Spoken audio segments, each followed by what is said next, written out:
No programa de hoje, você vai conferir.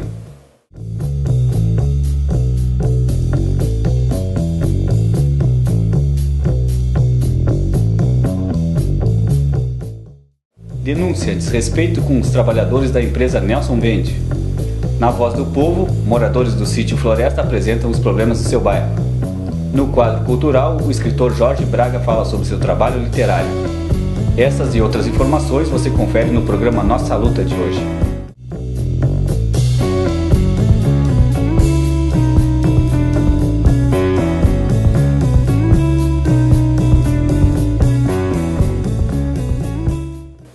Boa noite, eu sou Clóvis Rogério e esse é o programa Nossa Luta, do Sindicato da Alimentação de Pelotas. Nos informes do sindicato, trazer em primeira mão o relato sobre a atividade realizada na semana que passou, sexta-feira, dia 11. Trabalhadores da arrozeira SLC na BR-116 paralisaram suas atividades no período da manhã e tarde. Cerca de 300 trabalhadores, apoiados por parte do movimento sindical em Pelotas, paralisaram suas atividades, tendo em vista a falta de proposta por parte da patronal para os trabalhadores do setor do arroz com database em 1º de março. O sindicato que continua em estado de greve esse tirado na quarta-feira e que deve se prorrogar mais paralisações em outras arrozeiras no decorrer do período. Vamos acompanhar o quadro A Voz do Povo, espaço reservado para dar voz à comunidade. A equipe do programa Nossa Luta percorre diversos locais na cidade em busca de depoimento de moradores. Nesta edição, o programa Nossa Luta traz a voz de Cláudio Alvarenga, morador do bairro Sítio Floresta. Ele relatou como anda a situação de sua localidade.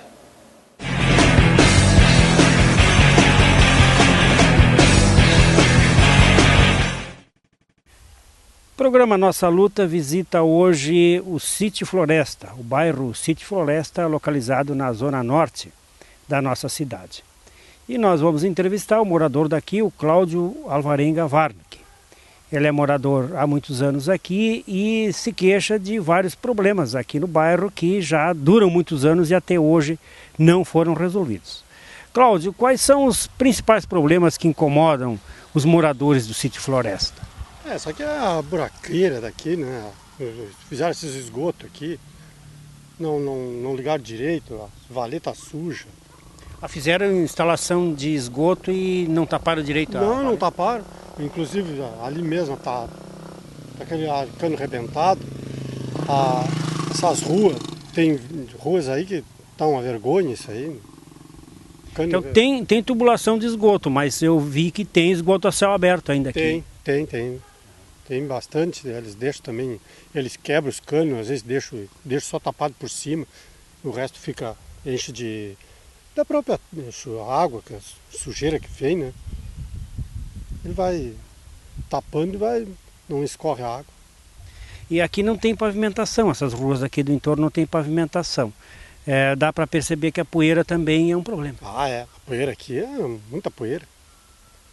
A casa tem que ficar fechada no verão. Tem que estar fechada no verão a casa, porque levanta um pó, coisa mais séria na volta aqui. Poeira de dia, mosquito de noite. O mosquito também é um problema sério, o mosquito também. E um mosquitão, eles não botam aquela fumaça que eles botam muito esparciado, muito longo.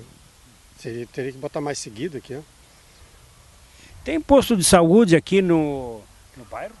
Tem posto de saúde ali. Posto de saúde ali é uma vergonha também, né? Tem que ir cedo para tirar ficha, passar a noite na fila lá para tirar ficha. Lá 7, 8 horas da manhã é uma luta. Aí tiro para todo mês. Né? Eles estão sempre com esses problemas aí, né? Eles reclamam que para tu tirar uma ficha lá, tem que ir o doente lá tirar a ficha. Tem que chegar lá, tem que ficar na fila à noite para poder tirar uma ficha ali. Não pode um vizinho, um filho, não tem direito, não pode. Chegar lá, tem que ir embora porque tem que ser o paciente mesmo. Como uma pessoa vai passar na fila? Se ele está doente, vai passar na fila, não tem condições, né?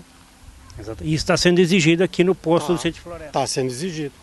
Inclusive eu ia tirar uma ficha amanhã para minha esposa lá, não dá para tirar porque ela tem que ficar na ficha, na fila. Mas se a pessoa não tiver condições? Pois é, não tem condições, não tem condições, aí vai ter que ir lá no centro, no pronto-socorro, por lá talvez. Aqui eles não dão ficha. Eles chamam a polícia e botam as pessoas a correr. Eles dizem que os caras querem vender ficha para poder pegar o dinheiro para comprar cachaça nos botecos. A justificativa para exigir que o doente entre na fila é de que estaria havendo venda de fichas. Isso, está fazendo venda de fichas. Cara, aí ele fica na fila, né? Aí tu chega de manhã, claro, ele não vai ficar à noite numa fila ali sem ganhar um trocadinho, porque tem muitos que dependem disso aí, né? Então, mas aí isso vai afetar, mas a pessoa que estiver doente não tem condições de estar enfrentando. Não tem condições, como é que ele vai ficar na fila, a pessoa, né? A pessoa doente fica na fila. Então ele pega e dá um trocadinho para ele aí, 10, 15 reais para ele ficar na fila. Aí quando chega lá 8 horas da manhã, que é a hora da ficha, 7 e pouco, o cara vai ali, fica no lugar dele e aquele que ele vai embora, né? Mas só para a pessoa ficar. Aí ele não quer. Quantos anos tu mora aqui no Sítio Floresta? Já fez 7 anos que eu moro aqui. 7 anos. E viu alguma melhoria por parte do poder público aqui nesse período? Muito pouco, mas deu uma melhorada. Muito bem, programa Nossa Luta, então entrevistou o Cláudio Alvarenga, que é morador aqui do Sítio Floresta.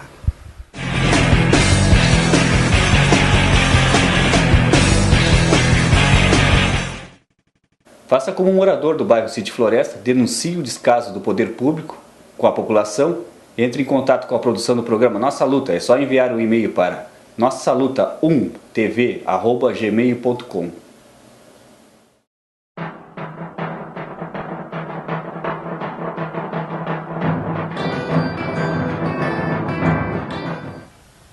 A empresa Nelson Vendet é uma das maiores arrozeiras aqui da nossa cidade.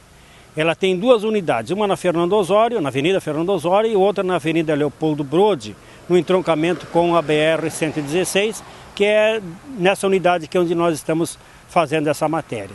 E aqui os trabalhadores estão enfrentando graves problemas. O maior deles, um problema de assédio moral praticado pelo encarregado dessa unidade aqui contra os trabalhadores. As xingações e humilhações são quase o cotidiano aqui nessa empresa, por parte deste encarregado para com os demais funcionários. O sindicato já fez queixa para a direção da empresa, denunciando essa situação de assédio moral e informando a direção da empresa que de uns tempos para cá, assédio moral é crime previsto na legislação. Mas até agora, infelizmente, a direção da empresa não tomou nenhuma providência. Outro problema que enfrenta os trabalhadores daqui, das 2 unidades do engenho Nelson Vendet, é de que a empresa não concede vale transporte. Outra ilegalidade. O vale transporte é um direito dos trabalhadores previsto em lei, que não é cumprido esse direito por parte da direção da empresa. E também a questão da não concessão de almoço aos funcionários é outro transtorno sério que causa aos trabalhadores, porque no horário de meio-dia, no horário do almoço, eles têm que sair daqui da empresa e ir até em casa almoçar. O horário de almoço é curto, né? Além de todo o incômodo que é de sair do seu local de trabalho para ir até a sua casa, que às vezes é um pouco distante, para almoçar. E toda a problemática do trânsito, que aqui nesse local é bastante sério. A maioria deles tem que atravessar a BR em horário de grande movimento, né, 2 vezes só para ir em casa almoçar, enquanto que a maioria das empresas de porte até menor do que Nelson Vendet já concedem almoço aos seus funcionários. Então, esses são os problemas que estão enfrentando os trabalhadores da arrozeira Nelson Vendet. Os casos de poluição hídrica aqui na nossa cidade, infelizmente, são bastante comuns. E aqui localizamos mais uma situação de poluição hídrica. Aqui, num certo trecho, a água do esgotamento corre a céu aberto, num pequeno trecho aqui, onde a gente pode perceber claramente, na mistura das águas, que a água que vem de uma tubulação que vai em direção ao engenho é uma água amarelada. Como sabemos que o engenho trabalha com arroz parboilizado, faz parboilização de arroz, É fácil perceber também, chegar-se à conclusão de que essa água suja está vindo de lá. Embora a empresa tenha estação de tratamento de efluentes, o trabalho não está sendo bem feito e, por consequência disso, esta água suja que está sendo jogada aqui nessa valeta, ela vai atravessar a BR-116, depois ela vai pegar um outro valão e se escorrer lentamente até a barragem do Santa Bárbara, que é o local de captação de água para abastecimento da população de Pelotas. Então, mais uma fonte de poluição do manancial público da nossa cidade é esta aqui, de frente aqui o Nelson Vente.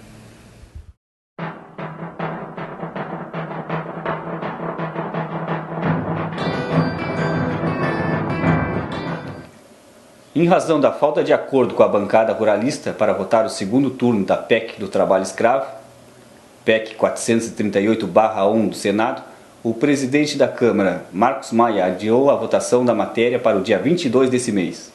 A proposta permite a expropriação de propriedade urbana ou rural que seja constatado trabalho escravo. Acompanhe mais essa matéria na TV dos Trabalhadores. Mais uma vez é adiada a votação da proposta de emenda constitucional do trabalho escravo. Mesmo tendo anunciado a votação da PEC para a noite de ontem, o presidente da Câmara, deputado Marco Maia, teve de adiar para o dia 22 de maio. O anúncio aconteceu após novos acordos com líderes partidários. O adiamento da votação da PEC do trabalho escravo, que já tramita há 17 anos no Congresso, foi exigência da bancada ruralista. Nem mesmo o ato realizado na terça-feira sensibilizou os deputados.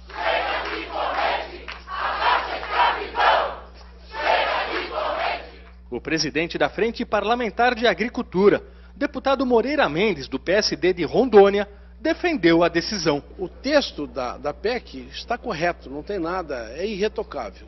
O que nós precisamos é definir numa lei, em separado de uma lei ordinária, o que é trabalho escravo. Isto é que precisa de uma definição clara para que nós, no futuro, não possamos cometer, e as autoridades que estiverem à frente deste combate, não cometerem injustiças como vem sendo cometido ultimamente. E não poderia ser diferente. Os deputados que queriam a votação da PEC do trabalho escravo para ontem à noite ficaram contrariados. Um deles é o deputado federal Vicentinho, do PT de São Paulo. Eu conversei com ele agora à tarde e ele disse que esse adiamento para o dia 22 de maio é a tentativa de alguns de evitar o inevitável. Era a grande chance de fazermos um grande pacto para acabar de vez com esta maldição em nosso país. Então, na minha opinião, a postura desses deputados foi quem fez com que nós tivéssemos que adiar. Tomara que haja um grande acordo. Mas a PEC não pode ser mudada. No quadro Meio Ambiente, você irá acompanhar a segunda parte da entrevista com o ambientalista Antônio Soler. Ele comenta sobre as espécies adequadas de árvore para cada local, prevenindo podas ou cortes desnecessários no futuro. O Antônio Soler é advogado ambientalista e integrante do Centro de Estudos Ambientais, o CEA. Eu estive na rua mais bela do mundo, que pelo menos os moradores dela dizem que em Porto Alegre, mesmo, né? É lindíssima. E tem fios dos dois lados da rua e fios de alta tensão e enormes árvores ali. A prova evidente de que é possível conviver a fiação elétrica e toda outra fiação que existe na cidade com as árvores. Claro, eu não sei se a rua Gonçalo de Carvalho, essa aí que tu falas em Porto Alegre, é a mais bonita do mundo, mas se não é a mais bonita, sem dúvida nenhuma é uma das mais bonitas. E mais do que a beleza que ela pode nos oferecer, ela oferece também didaticamente, de forma clara, a possibilidade da convivência, ainda que com alguns prejuízos, tanto da fiação como das árvores, da convivência, sim, da fiação como das árvores. Claro que existem situações que devem ser feitas manutenções, né, algumas podas, mas é possível, sim, manter a fiação com árvores, inclusive de grande porte, que é o caso dessa rua, né? Então é outro mito achar que precisa se podar a árvore para evitar problemas com a fiação. Agora, claro, a gente entende e sabe pela nossa experiência e a nossa participação nesses colegiados ambientais que discutem o tema, que geralmente aqueles que defendem essa prática da poda, via de regra tem algum interesse econômico por trás, né? Principalmente em zonas comerciais que não querem que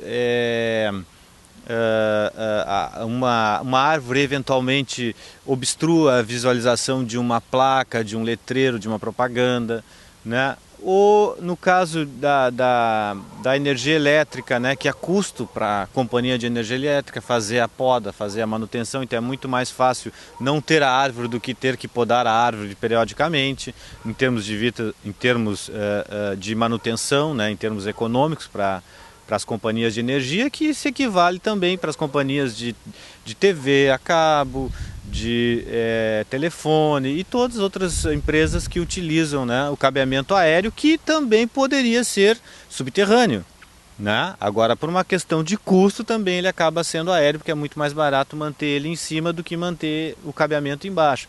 Então a gente também percebe que, além de ter assim uma carona, entre aspas, da população em geral de seguir essa prática da poda indiscriminada e ilegal que a gente vê aí nas cidades pelo Brasil afora, não só na nossa região, né?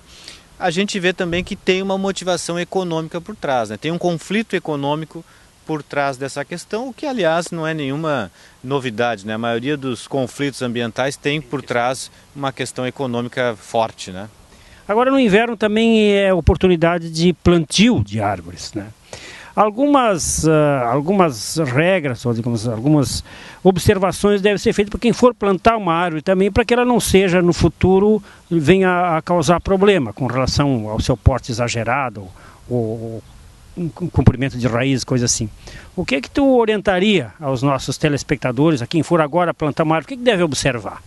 Olha, a gente tem procurado fazer com que o plano de arborização e onde tem ali algumas orientações sobre como plantar uma árvore, que foi produzido pela Secretaria de Qualidade Ambiental e conjuntamente com o Conselho de Proteção Ambiental há uns 10 anos atrás, mais ou menos, aqui em Pelotas, seja observado. Então, a primeira coisa que eu diria é: procure a Secretaria de Qualidade Ambiental, procure o setor competente na Secretaria de Qualidade Ambiental do município e se informe quais são as recomendações técnicas para um plantio de uma árvore. Mas, se por algum acaso isso não for possível, algumas questões básicas devem ser observadas, como, por exemplo, evitar o plantio de árvores próximas de outras árvores, por exemplo, né? Evitar o plantio de árvores próximas a fiações, né? Porque mesmo seja possível a convivência, essa árvore, por essas questões que nós já falamos aqui antes, vai acabar sendo vítima da poda e talvez da morte. Então evite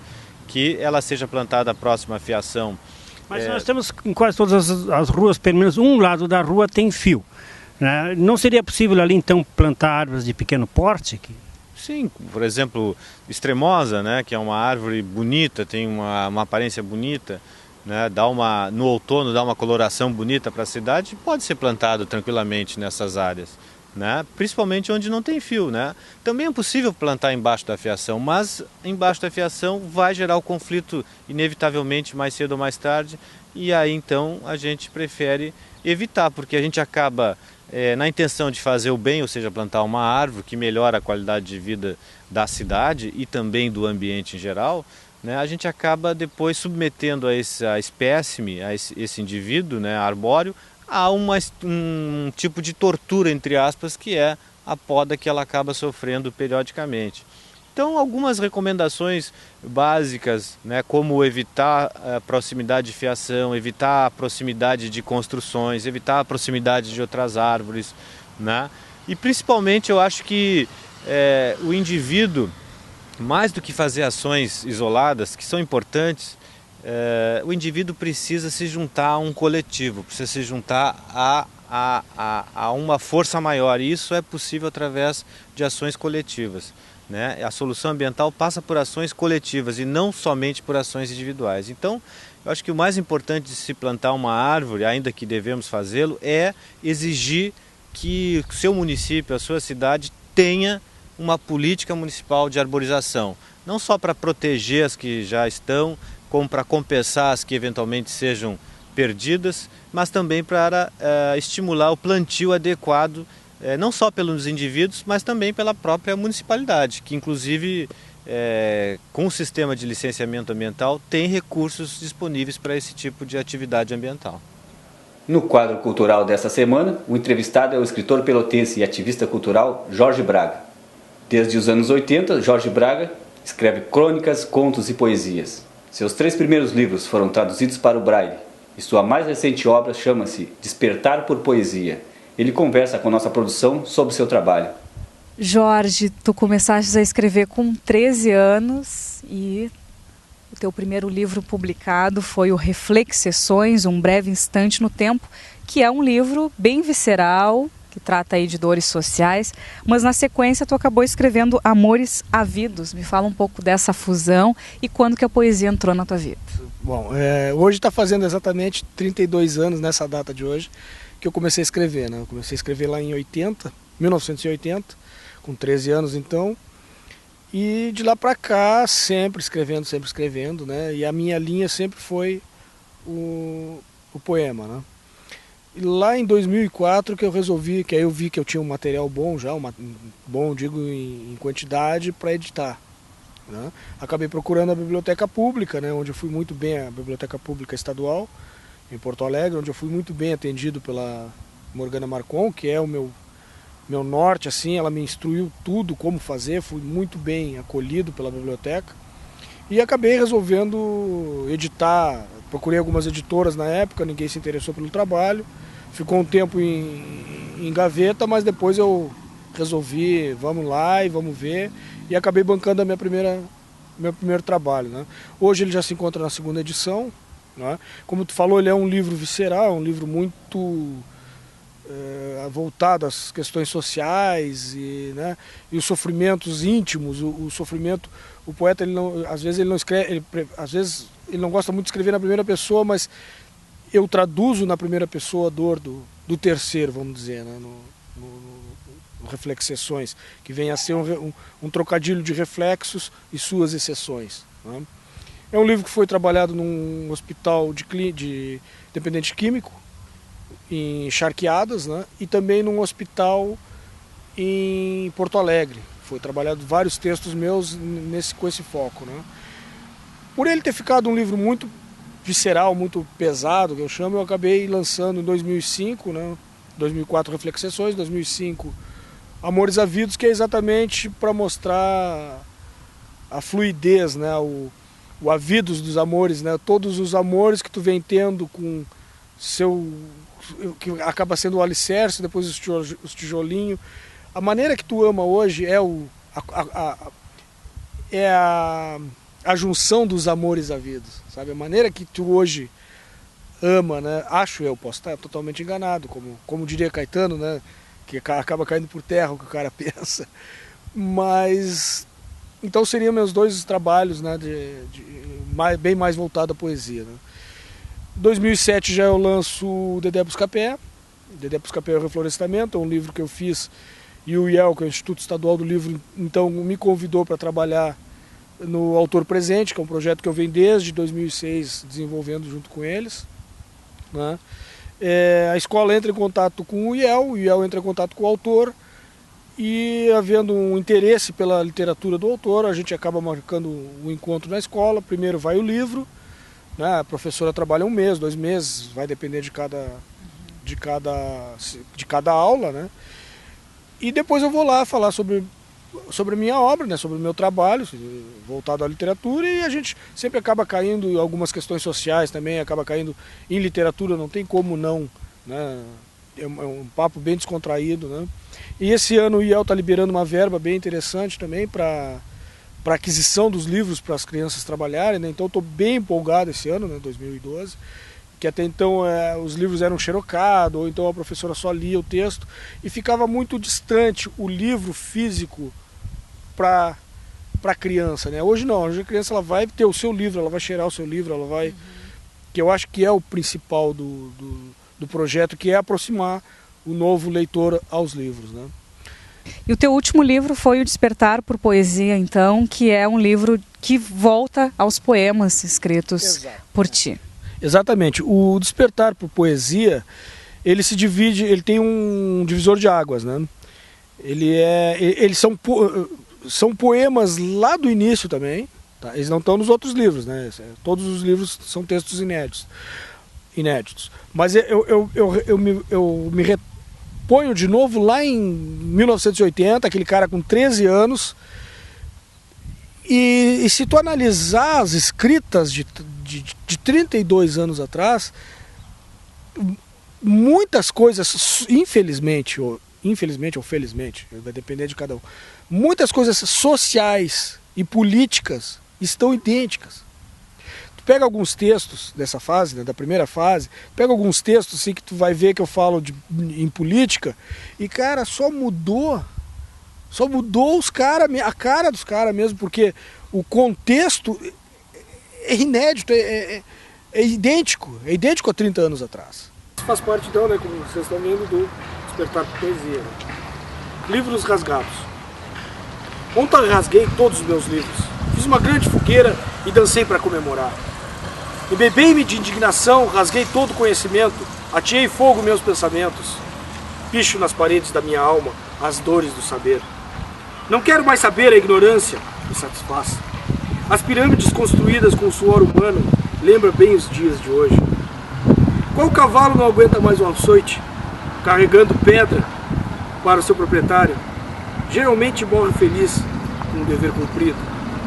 Quero quebrar as pernas do contemporâneo sem me lamentar depois. O conhecimento vivo nos vivos, que traz a tolerância para comandar aos ouvidos atentos, que sempre tem o herói para idolatrar. Tanto faz o time de futebol vencedor ou o político que ganhou a eleição, o que importa é o que a mídia vai lhe enfiar goela abaixo amanhã, para que continues alienado e dopado com os vidros transparentes da televisão, fulminando o conhecimento de coisa nenhuma. Esse foi o programa Nossa Luta, apresentado pelo Sindicato da Alimentação. Para acompanhar esse e outros programas, acesse no YouTube, coloque lá nossaluta1.tv. Nós voltamos na semana que vem. Uma boa noite a todos e a todas. Chama-se Papel em Branco. Papel em branco estava pronto, o nada esperando o pensamento. Algum sentimento, mas o que registrar?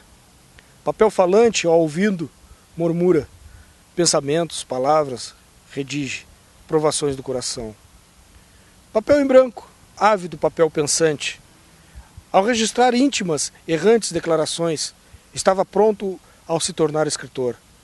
Permanentes vivências, mudo, cúmplice de atos ousados, confessados ao sacerdote pagão. Papel em branco, maculado, e letras uniformes, transparentes, íntimos pesadelos dentro do homem. Que através dele surjam mensagens não lidas, em pensamentos, não ditas em palavras, somente sentidas, carências do homem, seu tímido retrato.